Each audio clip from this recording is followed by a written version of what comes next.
thank you to GW for sending us an advance copy of the new edition.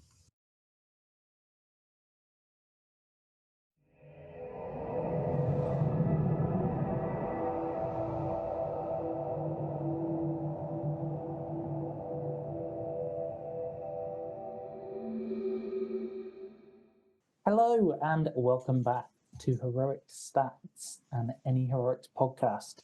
We are, of course, the podcast, the premier podcast for your Middle-earth strategy battle game results, tournament stuff, chat about general shit, unnecessary banter towards countries that definitely don't deserve it, and pictures of your favourite best painted hobby artists.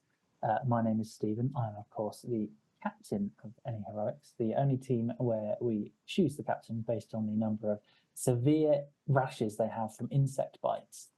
I am joined once again, finally, the threesome reunited with the intern, Mr. John Partridge.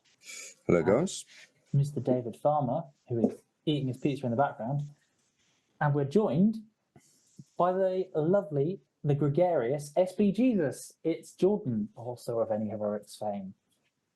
Here I am, back again. Shady's back. Tell a friend. So welcome back to the podcast. If you haven't listened before, this is probably a good time to jump in because we're about to have a new edition coming, which we will chat about a little bit later on. No, we didn't release an emergency clickbait podcast or video like every other SBG content creator because A, we're quite busy, and B, there was enough content to go around, to be honest. To be perfectly honest. But enough. We can let them have it. Yeah, exactly. We got to let them have it. The people who can make opinions within 3 seconds and then change them 10 seconds later. For those of you unaware, we are, of course, affiliated with the lovely, wonderful 7th City Collectibles, stockists of all your favourite systems, Middle-earth, Warhammer 40k, Fantasy, Legion, any trading card games, Magic the Gathering and whatnot. They also do painting supplies, scenery and whatnot. And they also buy and sell second-hand items. I know John is a big fan of that. I do keep talking about how I need to sell my Tyranids. And hopefully we will be going on a road trip up to Nottingham to do so. Yeah, you and me, Monica, that's right. Live reaction on the podcast. My girlfriend has just frowned and sighed. And I think she started to cry. Also, 7th City Collectibles, they do events. There's an event in a couple of weeks that me and Dave are going to of Dice and Men. It's an 100-point tournament. Go check it out. Your leader gets Mighty Hero or Channel 45 Spirit. 800 points, 6 games, 2 days. Yeah, come along. See you there. Say hi if you want to. Ooh, exciting. I haven't played Pure. I'm not going to play Pure. Pure might be a trap. Who knows? We'll see in a couple of weeks when we do the results. So yeah. Anyone got any hobbying to talk about? I've done literally fuck all because I've been in a different country, which is a good excuse this time. I've been working on my next secret project, which may or may not be awnings. Well, it's not secret anymore, is it? I said may or may not be. The bee's out the hive. Oh. Whoa. I think John realised that if every hobby project he works on is secret, then this part of the podcast is a little bit moot. He's kind of the only one of us who does any hobby. I painted some goblins before Articon. I painted them half done and then gave up because I figured it didn't matter. So that's the kind of hobby space you find me in. That was a couple of weeks ago. So, of course, Dave, we haven't had you on the podcast since you became the world champion, where you won Articon. So congratulations, little round of applause. If you're listening in your car, clap, Dave. Trophy, make sure you are either stationary or in a position where it is safe to do a very brief clap. Any Heroics does not endorse clapping, which then results in car accidents. Unless it's clapping your mum's cheeks. Oh, well, hey. Same place, same time. Yeah, same thing. We would note that you do, of course, have a lovely Articon trophy, but no sword, no cloak. Come on, James Clark. Sort it out. What's going on? You get like 200 Yeah. people at the event. What's going on there? Prize support could be better. Price support could be better. That's what puts the con in Ardicon. Ooh, what is this, Tolcon? Oh. All right, let's not continue to attack all the tournament organisers in Stockport. That's all right. I don't think either of them will listen to this. No, probably not. If you do, sorry. If you do, yeah, please note we're just flinging shit because it's funny. We don't really mean that much of it. I meant it. There you go. Yeah, I mean, Scouring of Cheshire Yeah. sells out every year, and Ardicon is incredibly popular, the most popular tournament in the world. So who are we to criticise? But anyway, moving on to better and bigger things than just chatting shit. Some results from the weekend. We had one singular point of might, just like Shadowfax has 1 point of will. The tournament organizer for this GBHL 90 was Ross Wolstenholme, who I believe is a relatively new Scottish TO, because I had a little chat with him a couple of weeks ago about it in the Scottish group. Venue was the Arena at Falkirk. I like the idea that it was just an entire open wooden arena where you had a bunch of nerds. Yeah, first event for the TO and the venue. Well, I'm glad I read ahead and knew what was going on with the TO. 650 points, random missions from pools. So in this instance, it was Storm the Camp, Seize the Prize, Heirlooms, and Clash by Moonlight, which is horrifying. It's horrible. That is absolutely awful. Like, oh my god. I mean, Clash is. So on Lothlorien would do well on those. Yeah, I mean, yes. I think my blowpipe list would do okay on that. I don't mind those. Yeah, it's the ability to win, seize the prize, and play keep away with heirlooms, and also having numbers or shooting for Storm the Camp. But yes, those are quite some scenarios to have pulled randomly. Yeah, the only way it could be worse is if you got contest instead of Clash, I would have said. Most sporting was Mr. Alfredo Yorker, I think, if that is the Spanish pronunciation. I'm sorry if I butchered your name. I believe we've seen him before as a most sporting candidate. So congratulations, Alfredo. And best painted was Mr. Andrew Cuthbert. Hopefully we've got some. Oh, that is some. Oh, those are some fresh looking models. So we've got a lovely. I assume it's the Army of Dunland Legendary Legion, with a very, very consistent theme. With some gingers. Oh, they've got some blondes in there. We can't be having the Thorgoyle. What's that about? We've got a few chieftains. Some I see dismounted Thryden is sneaking in on the right there. Oh yeah, just got to get that model count up. Where's Frida? Don't see her. Video people. Oh, there she is on the right. Look, just pointing, just behind Thryden, I think. Oh yeah, there she is. Yeah. I was going to say at 650, Dunland actually lands relatively pleasingly. If you take you can take 3 heroes, although they've taken 4. Those mad lads. Do any of the named heroes get March? No, But no, they don't. This might be 5. It might be the 3 named Forgod ones, a chieftain, and also Trident. Because there's a. Well, yeah, it doesn't provide very many models, so that might be why there were so few.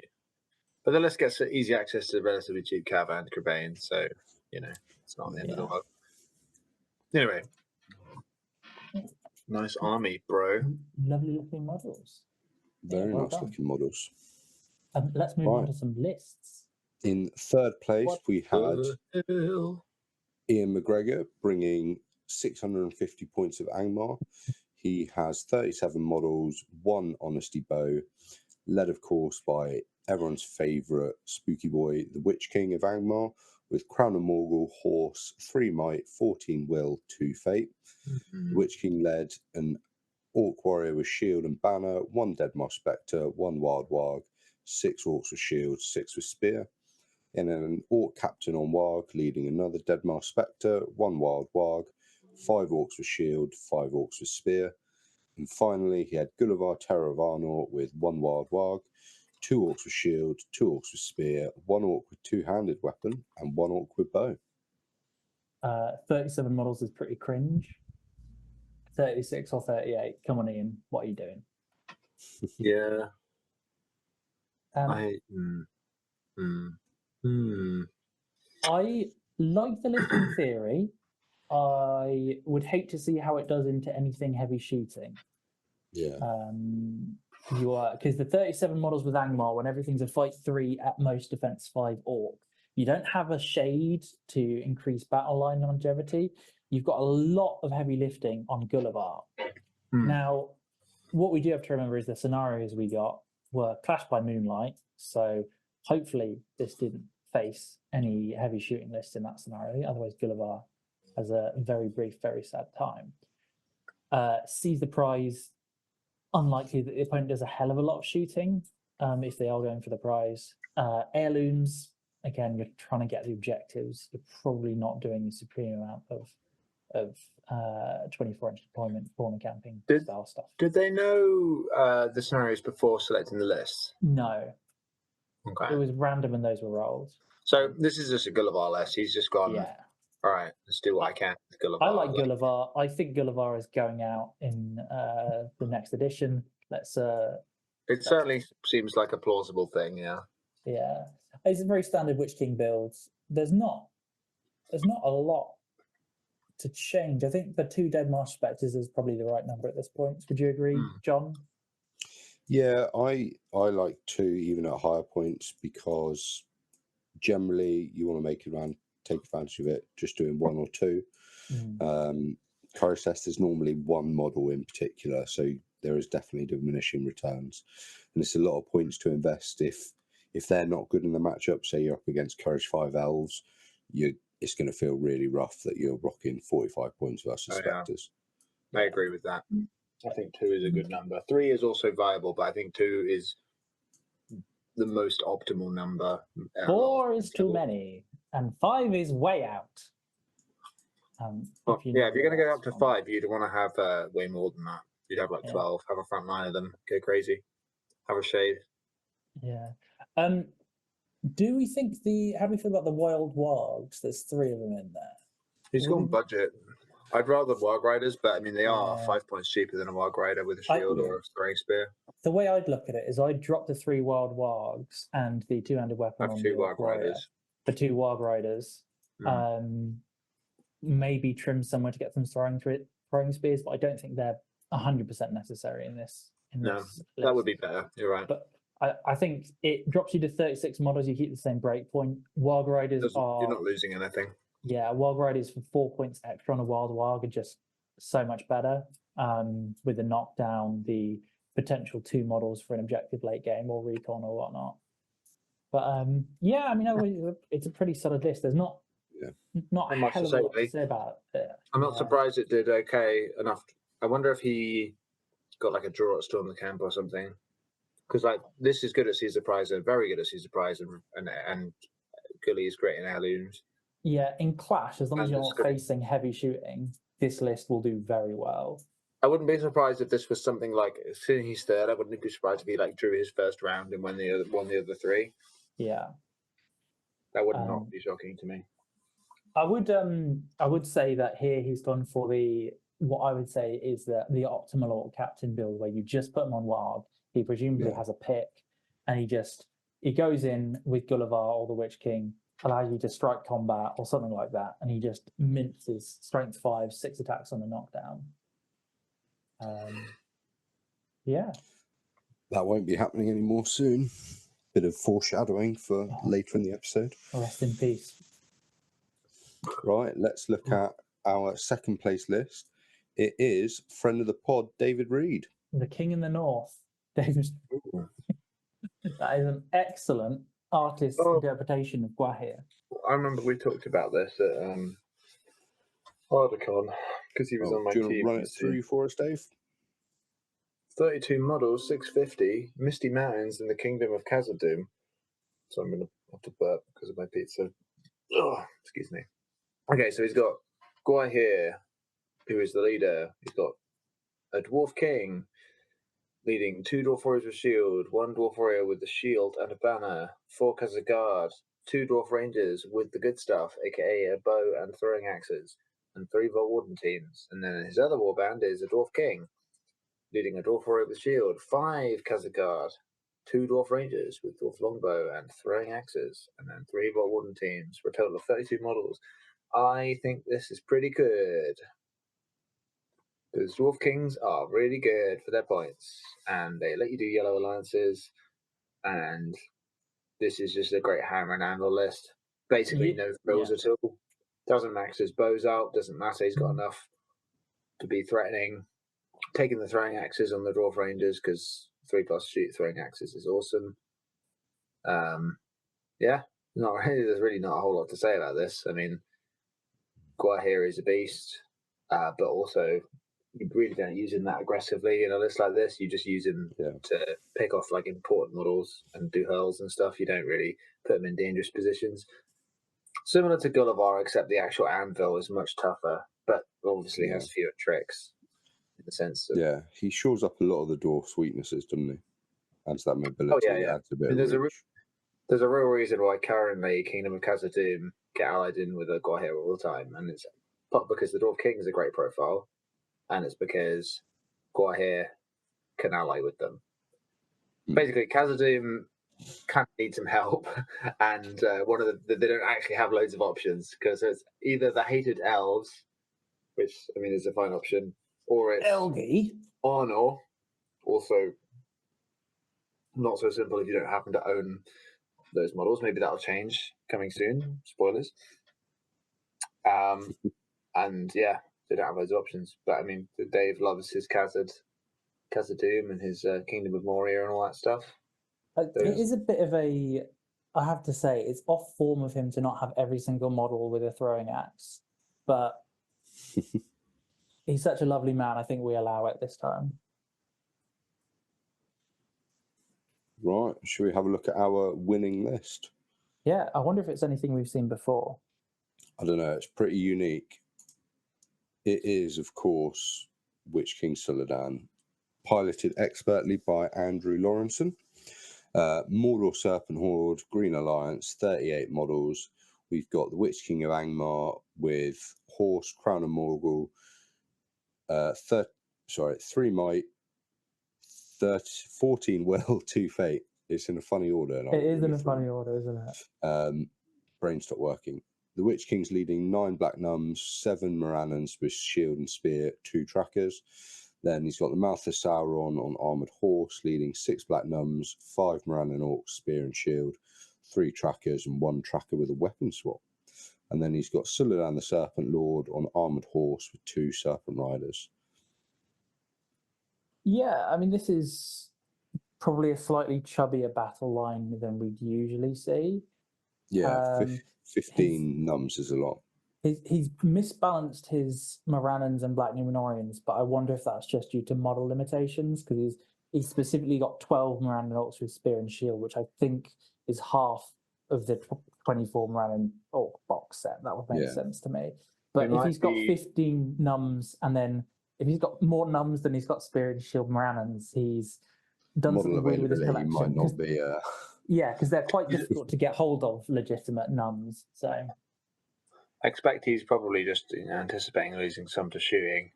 Yeah, potentially. Which is certainly a choice. I mean, it's pretty good, this setup. Yeah. Weapons Tracker is just a spare point that he's got left over with nothing else to spend it on, to be honest.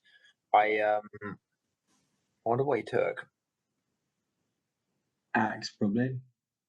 Yeah, or like a pick, or I mean something funny like a whip or something could be cool.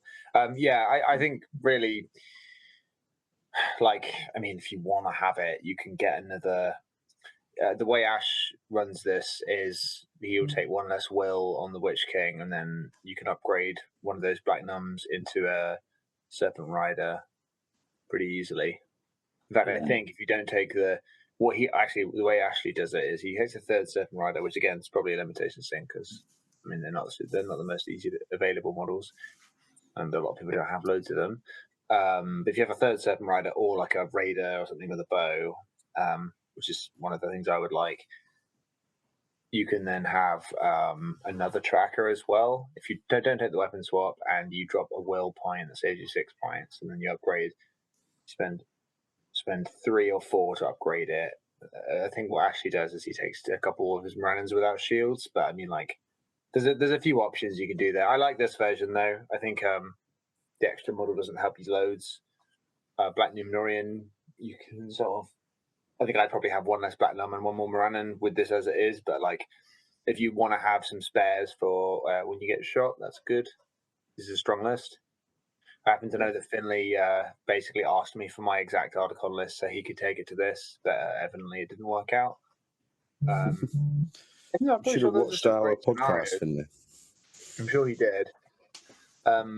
There's some pretty good scenarios for AWOL as well. So what sometimes happens is he'll send me Discord DMs explaining why something bad happened to him when he played. Let me see if I've still got it. Yeah, well done, Andrew. We're really running out of things to say about Witch King Silly, aren't we? It's what we really need is like some just massive meta refresh. Yeah. Quite a chance of that happening. Yeah, I think. Yeah, I mean, it's just too efficient, basically. Yeah. I don't have anything against anyone who uses it. I think it's a good list, and it's a good list for a reason. And you have to be a good player to pilot it well. It's not just a brain dead list.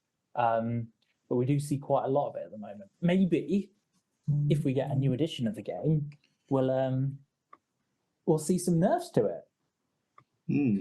How many more prompts does Stephen need to give me before I click to the next slide? Hopefully that'll do. Hopefully that's enough. Boom. Boom. Oh my God, this is a surprise. So if you've been living under a rock, there's a new supplement coming out very soon, we think, and then there's a new edition on the horizon. Yeah. So some of the latest news of it actually was a bit of a surprise to me. I was at a festival last weekend when the last article came out, and I could just see in the group chats like odd things coming through for the odd bit of signal I'd get, and then had to come back and quickly digest all of the articles again. Yeah. On the one hand, Jody, the Watcher is in the movie, so that's good. On the other hand, I think it's very unlikely some of the interactions.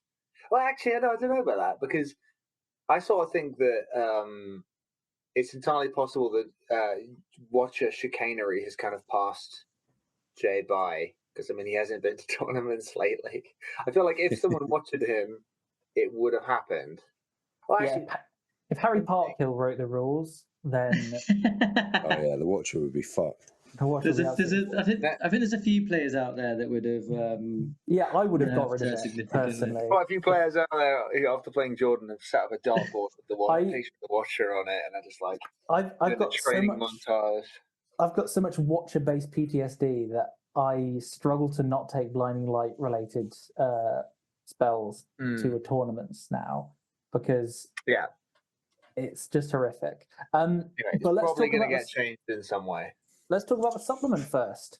So I think everyone knew it. We all knew it was coming because we'd had, a steady trickle of new model releases. And it's now been confirmed with a bunch of lovely new Forge World resin kits.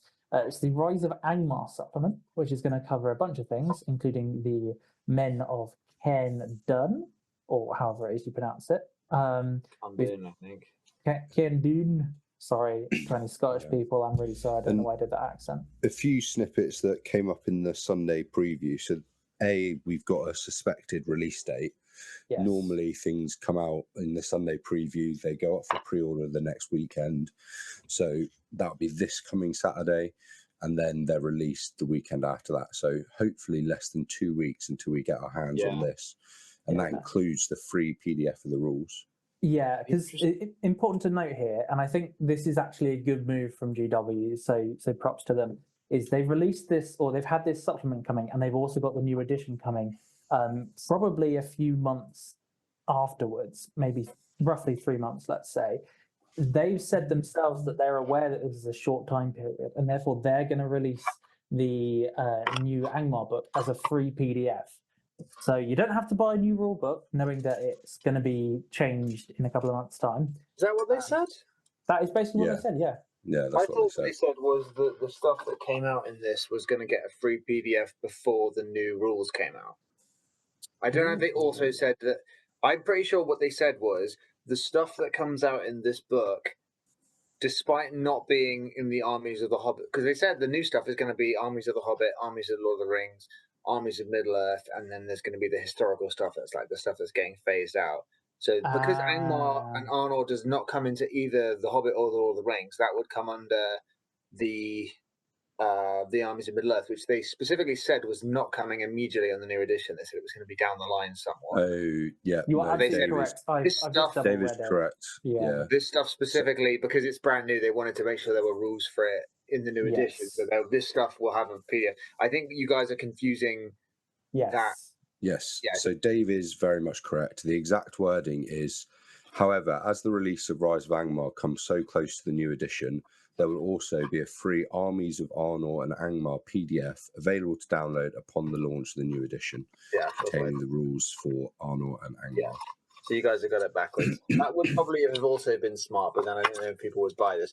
I suspect that basically because they've had to put their hands up and say, because it would be really bad optics to not do this, to admit that yes, this is going to get superseded by the new rules, and it is going to become not you. Like I won't imagine they'll be much different, but this will be outdated inside of Yeah. months release, Yeah. which is. I have to imagine that wasn't what they were originally intending. Because No. this has been in the works for a long time. In fact, I first heard whispers of this in 2022. So it's been around, this has been around for the long. Basically, this has definitely been the next development for ages. And I think probably the changing of rights and all that stuff caused a massive problem for them to actually get this through. Yeah. Which is a shame. But yeah, this can't possibly have been the intent to release this 3 months before the new edition. Yeah. Which sucks for us, but it's not malicious. It's just stupid. Yeah. Thanks to God. So really, what we've got here is we've got a whole host of new profiles. We've got 7 legendary legions. It's 120 page supplement coming, albeit a few months before a new release. If you don't buy the book, we're not gonna, I wouldn't be surprised if it's got fewer sales than the other books. I personally will be buying it because I'm a completionist and I've got all the others. So we've got Men of Khan Doom. We've got Aldrak, Warlord of Khan Doom. They're on a bigger base. That's the big Yeah. news. Berta on a That makes me sad. 60 mil base. Why? So hopefully he's getting some kind of compensatory buff for that because big base bad. If you're not aware, That might not be a 60. That could be a 50. it could be a 50. It could be it could be the same as the White Wall. Unless if Birdo hasn't also gotten much larger, that could be a 50. Yeah. Because Birdo only just overspills his base. Yeah. But there's also other hill trolls to go with Birdo. Yeah. Hill trolls Which with look incredible. intelligence. That's something else that will. That's a new thing coming in the new edition. We've also got the Angmar Barrow White looking hero. Which So looks like it's going to be something that can remove fate, maybe, from reading between the lines. Curse. Yeah. Crap spell. Yeah. Maybe. I wonder if it'll have that. This was an annoying question on the quiz at Ardacon. This is a question answer. For those of you who weren't here, the Herald of Doom rule is mentioned here, and that was one of the quiz answers at Ardacon. Is that an existing rule or is that a new rule? It's a new rule. No profile has it, apart from this guy. I thought I was being gigabrain by being the quiz round was selecting by the names of special rules from profiles. You have to figure out that you have to get the right profile. And I was the Herald of Doom. I was like, ooh, is that the Black Shield drum? And it's like that one is Doom. I thought I was being super gigabrain, but it turned out it was actually just a profile that doesn't exist yet. So yeah, I guess. The 2 evil men models look really sick. I think Yeah, outside of the rules about them. review. I think I have an issue with just the aesthetic of the Men of Khan Doom. I think it's sort of doesn't really look well. It looks very like Slaves to Darkness, which is fine, but also like something about it feels a little generic, and that's probably just me looking at them painted this way. I think I felt kind of the same way about the Dunland stuff before it came out, and then I got used to it, and as I saw it painted in the same way as other stuff, I just sort of settled in. So maybe that's just me. This is an incredible model, Aranaf. Yeah. One thing I would say about the Khan Doom models is there has been some discussion about their size in relation to other existing models. Yeah, those are actually 60mm bases. Yeah. So that'll be interesting to see. Actually, to be fair, I'm sure some techie nerds could use the image of Burda, check the height of the base, compare it with the width of the base, and compare it to other GW models, and let us know what size base it's on. You remember when the new AMO was released and people were really freaking out about his proportions? Yeah, because he looked really chubby. Well, not chubby. He looked hench as fuck, but like too hench. He's girthy. He's kind of wide. Like, you know? He was thick. He'd been working it. That was a classic, a banger moment for the boys. Yeah. I do like the paint job on Burda and the trolls is fantastic. Yeah, I can never get into lately Games Workshop's paint jobs. I don't know what it is about them. It never works for me. I agree that they're great. I can't wait to see someone cool and handsome like you paint these up, John. I'll try, boss. I'm sure I'll like them more once I've seen you paint them up. No. Yeah, I'm going to have an expensive ass bill. Bill? When these models come for pre-orders. Bill, the name of the son of the group's new pony in D&D. Yeah, we are actually running Lord of the Rings D&D campaign. No, we won't be releasing footage of it. Never hear about it ever again. But it is very fun, I would say. I mean, it's the new Hill Troll profiles.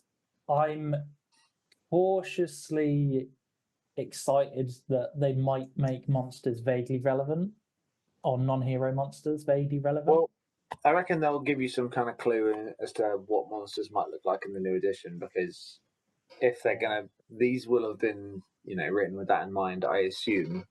So that's intriguing. So like trolls haven't been a bit bad this edition; they've just been a bit meh. So that'd be cool to see if they've done anything different with them. I can't remember. Is there any information on how the werewolves function? Because I'm kind of curious. Like they've got a knockdown. A barrel charge. Yeah. And they can't shapeshift, obviously.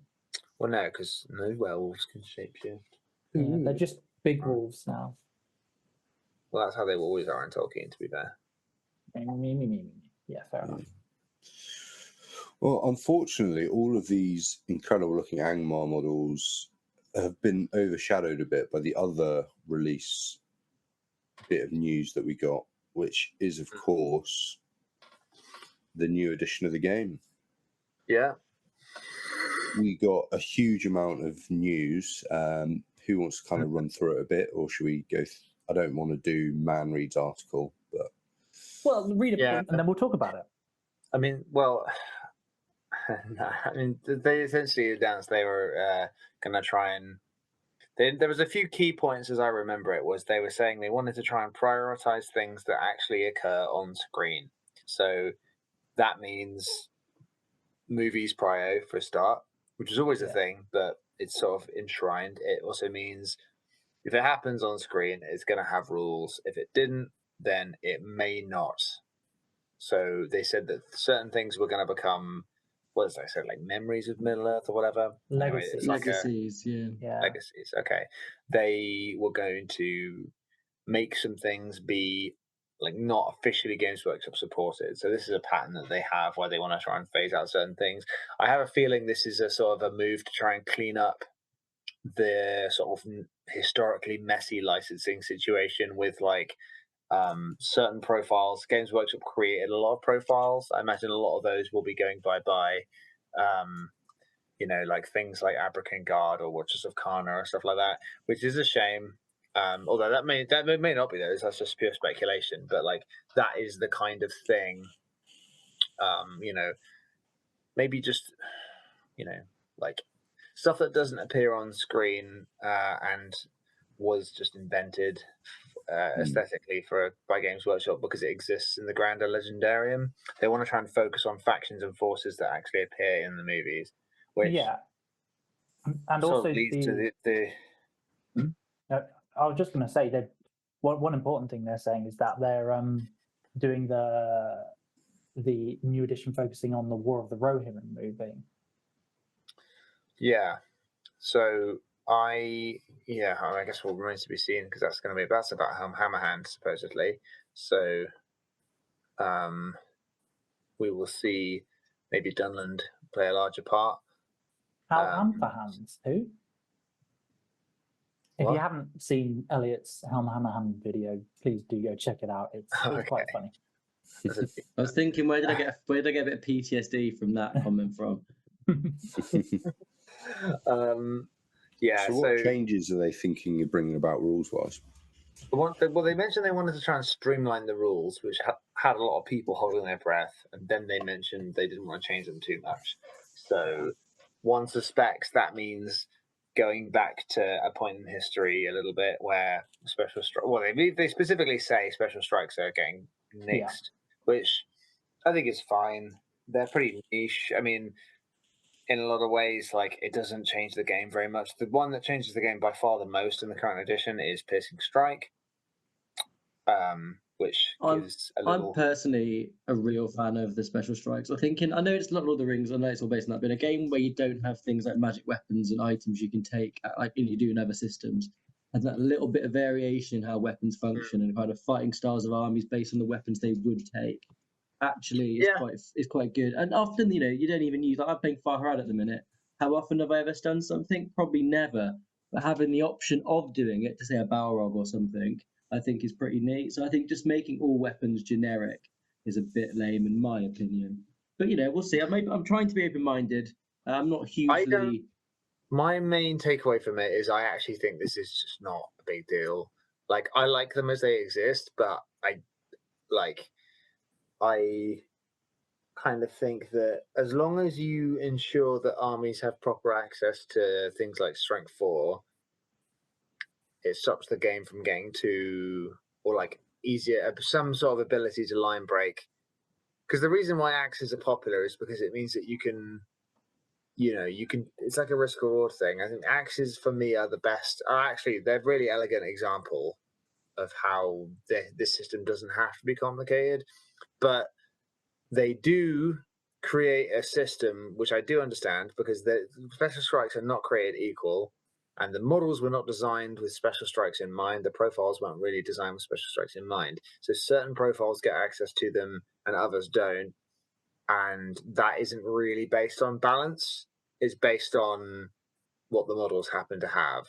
So like special strikes, as they were initially created, really seemed like they were done kind of haphazardly without much forethought for how it would actually affect the game. And it's sort of the game's meta came up around that, and then the way they changed them in the latest edition where you have to pay points to switch made it a sort of a tactical choice, and I'm fine with that.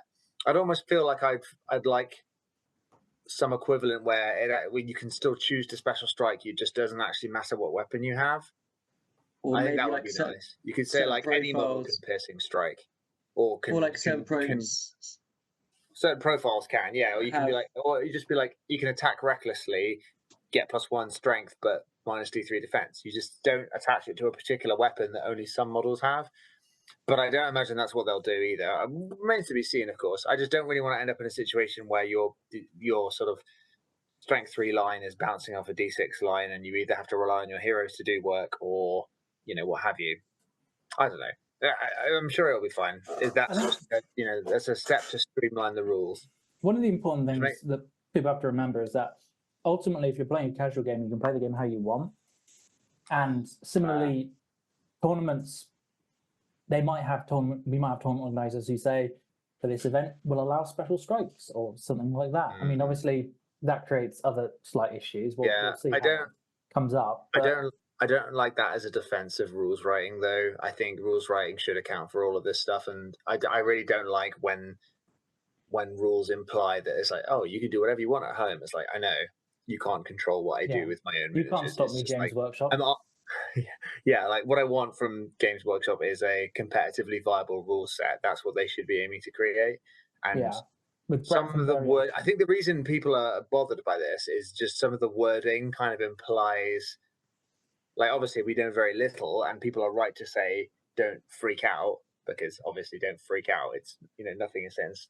Well, nothing is certain yet, but when they say weird wishy-washy stuff like you know, you're free There's a to greater focus on narrative armies. yeah, that sort of thing is like, that rings alarm bells. It's like, we want to be able to run armies the way that we want. We don't want to be forced into using certain things. I think that's the main thing. Is the main change as they've put forward this edition seems to be from army construction point of view. So they're saying, it sounds like what they want is for all armies to be similar to what a Legendary Legion is now. So a more trimmed down selection of possible choices, I think, is the general idea. So you don't get as much variety. Alliances are going to be much more limited, which, I mean, is a good thing and a bad thing in its own way, because on some level it reduces variety, but on the other hand, there isn't that much variety in alliances currently.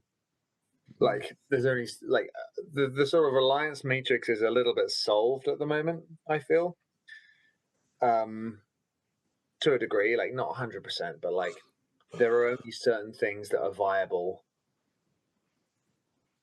Essentially, they want every force that appears on a tabletop to also sort of make sense in a sort of, like, you could say like, oh, this is a force from the film, which sort of goes against my my instincts as a competitive player, but actually that doesn't necessarily mean the game will be any worse, which I have to keep reminding myself of that. Like, the game is still the same game. It'll just be different miniatures that you play with.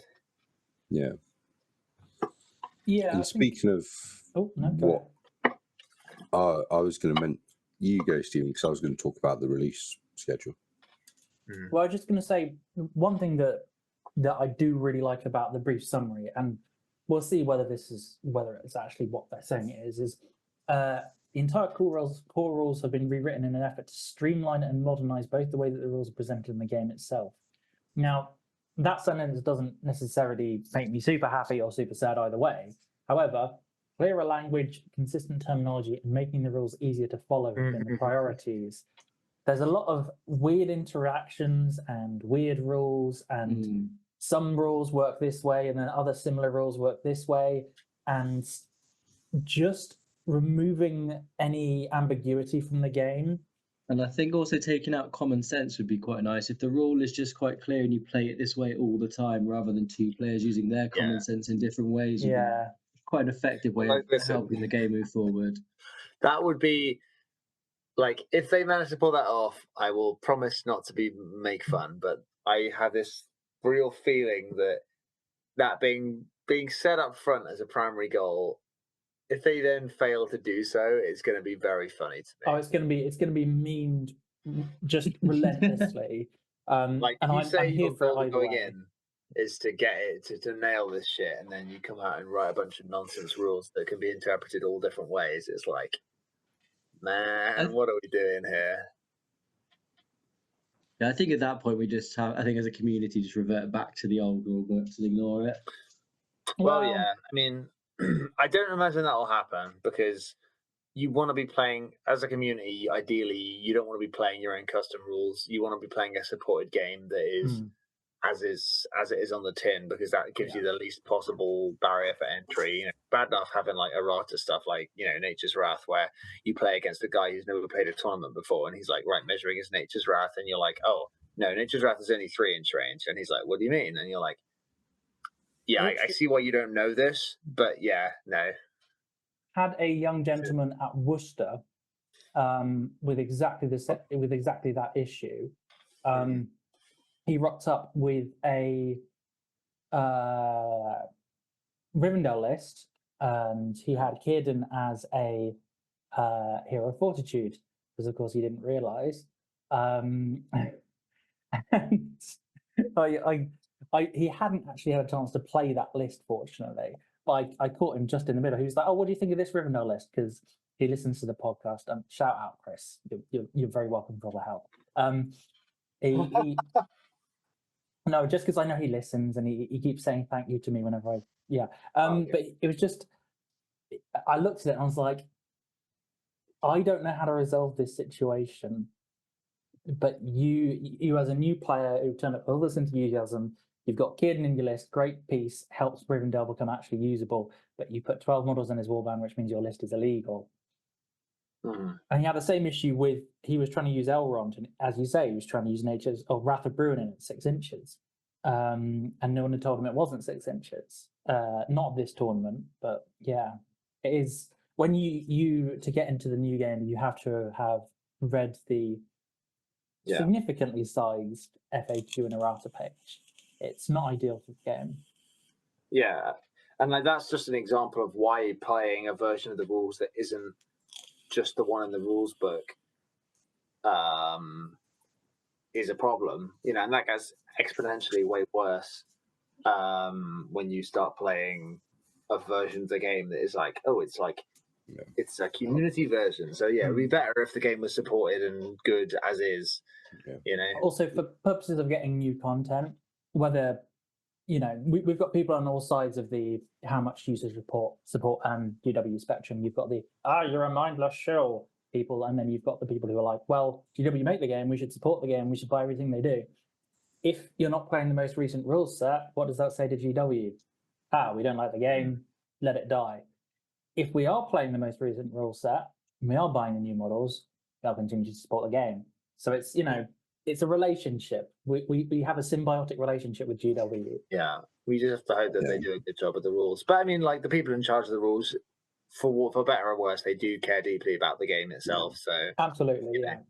And I think probably the most exciting thing for me, and the thing that I am most happy about with this, is the fact that GW are supporting it still. They to do a whole new edition based around the War of the Rohirrim movie that's coming out. They've sorted out the licensing stuff, supposedly, and they're supporting the game that we all love enough to spend our Tuesdays making a podcast, and you guys love enough to spend your Wednesdays listening to it. So that's all fantastic news. Yeah. It's also, they are, something we didn't mention as part of the Angmar releases, they are bringing almost the entirety of the Angmar and Arnor ranges back in stock. So Arnor armies are going to be seen everywhere. Yes, that means Army of Gothmog is the new meta to counter it, of course. They are supporting the game, and if you took the game back to its the dark times, back when the kind of semi-flop of the Hobbit rulebook, you could say, or even before that, we're getting new releases, we're getting new models, we're getting new profiles, we've got support, we've got a massive community, especially in the UK. It's growing all over the world. Change is scary, and we're all nerds, and we all don't love change because comfort and things we like and know is good. But ultimately, if things don't grow and change, then we're just doing the same Witch King Sully over and over and over again for the next 40 years. I don't really fancy that. What are your guys' thoughts on the kind of staggered release of the profiles? So for anyone not aware, on release we'll get an Armies of the Hobbit and Armies of Lord of the Rings book, focusing on the factions that are in those movies, and then later on down the line we'll get an Armies of Middle-earth book that focuses on some of the other factions. That'll be just a Games Workshop choice, I'm sure. Yeah. To try and spread out the releases. I can't imagine that they won't have it all done in time. Yeah. Or is it that like the rules will exist, it will just be production. And that'll also maybe be about expecting how much people are willing to pay each month as well, or for the releases, or as it kind of staggers out how much you can pay in one block. Yeah. Suddenly having like more. It's like 3 big books to pay for in one go might not be as good as being able to kind of buy. Legacy as well. Yeah. And no, that'll be a PDF. It's the rule book I was talking about. Yeah. I mean, I'll buy them all as soon as they come out, so it wouldn't Yeah. really matter to me personally. But I can imagine some people not being able to potentially buy them all in one go. I guess it sucks a little bit if you've got a non-movie faction that you then can't use for it. It'll be. I mean, it might be that. Well, yeah, I don't know. I was about to say they might do a PDF like they did with the Armies of the Hobbit at the beginning of this edition, but they won't do that because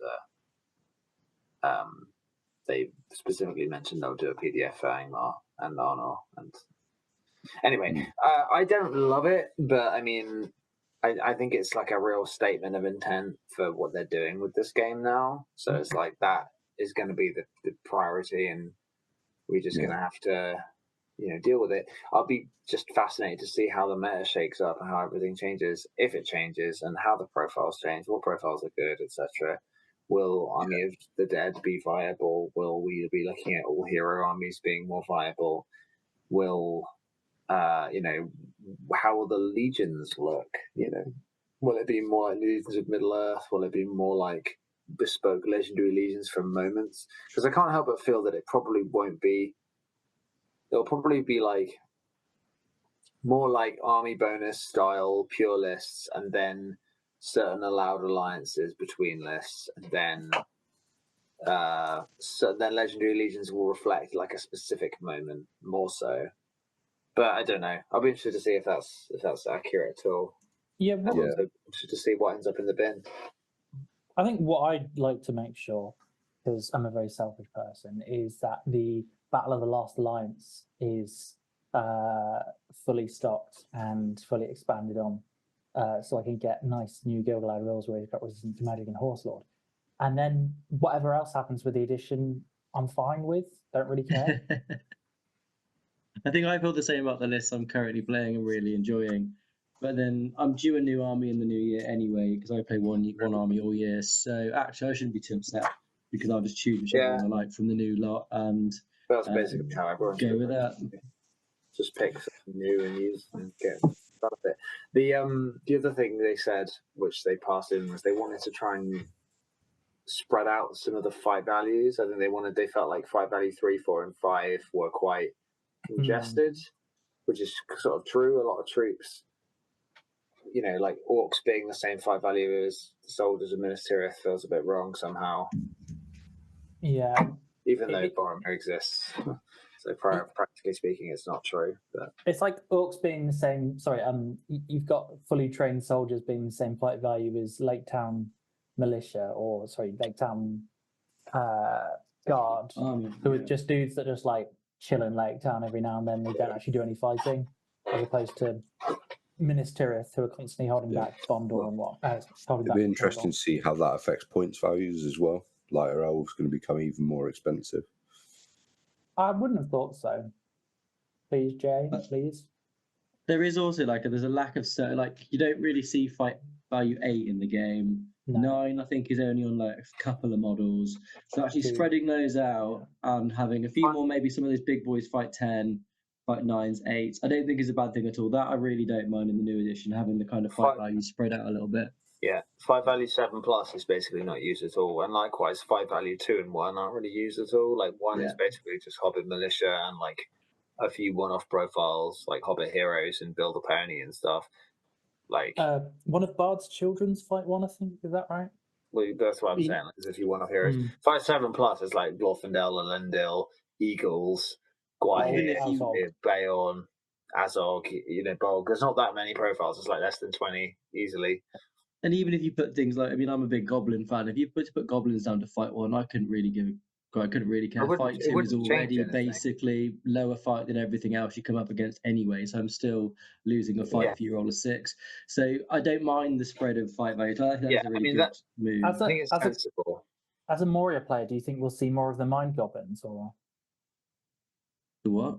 The Mind Goblins. I just gonna leave that one there. Yeah, leave that one dangling. Gonna let it flow. Well, after Stephen's failed attempt at goblins and nuts, any closing thoughts on either the Rise of Angmar or the new edition? I'm just patient. happy to see things change. That's all. Yeah. Like, as someone who plays this game too much, I just want things to be different than what they are right now. I'd like to see. As a wise Jakob said, he's looking forward to the day when he never has to see another Black Numenorian ever again. I can kind of concur with that, to be honest. You can fire them into the sun for all I care. A bit of variation's good for everyone. My Black Numenorians, please comment below. Well, the way I think of it is this: it's like Black Numenorians are no one's favorite thing. If you don't play Middle Earth SPG, like the odds are good you basically don't know what the Black Numenorians even are. Like maybe if you played more Shadow of War, the sequel to Shadow of Mordor, they feature in that relatively. But like other than that, like they're no one's favorite thing about Middle Earth. Yeah. So I think why not just have orcs be great? You know, fuck it, make something iconic be cool rather than something niche and weird. You know. I just think for me, and it probably wasn't anyone's. There probably was issues behind the scenes as to what's happened. I just think the timing is a bit off.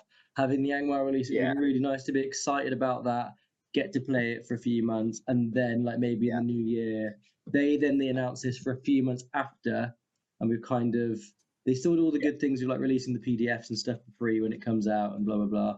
But I just think that the timing is off for me. The new edition has just completely overshadowed the Rise of Angmar. Yeah, if Angmar the supplement had dropped in May, no one would be complaining because it would have been like you'd have like 7-8 months to play out 6-7 months to play out all the new stuff, and you get a proper hype cycle behind it. Everyone buys all the stuff, puts all the new armies, meta shift, and then it's like bang, and you're like, oh, that's undermining the new rules, but it's okay because we've already had a bit of that. Whereas now it sort of feels like I don't know if I even want to buy any of the new stuff.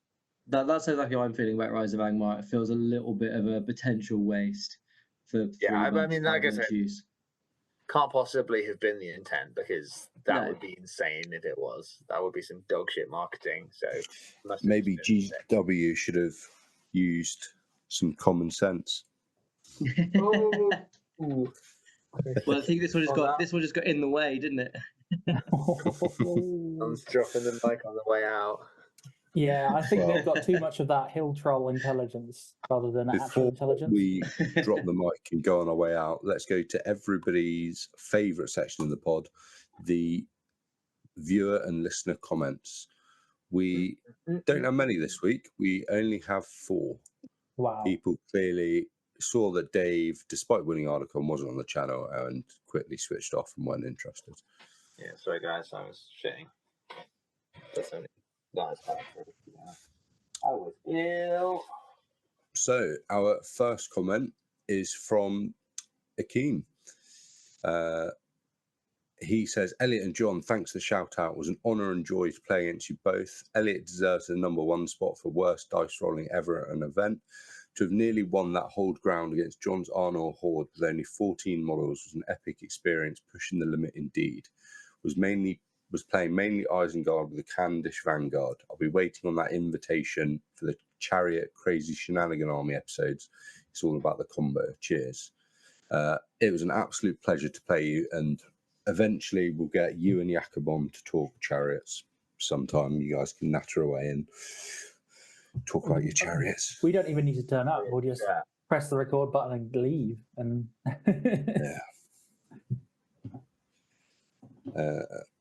what does Leon say, Jordan? Leon says, awesome episode as always. And then he asks, did many of you play any of the Australian contingent that went over to Articon? No, because Dave was only on the top tables. Well, hey, but no, Australia actually came second. So that's I did also play and beat 2 Australians. So, you know. Well, hey. Take that, Australia. Yeah. We're looking forward to the apology comment from the Australians after giving it large. Interesting enough, their take is that the GBHL got so scared that we have to form a super team to beat them. So yeah, I mean that's certainly a valid reading on what happened, somewhat.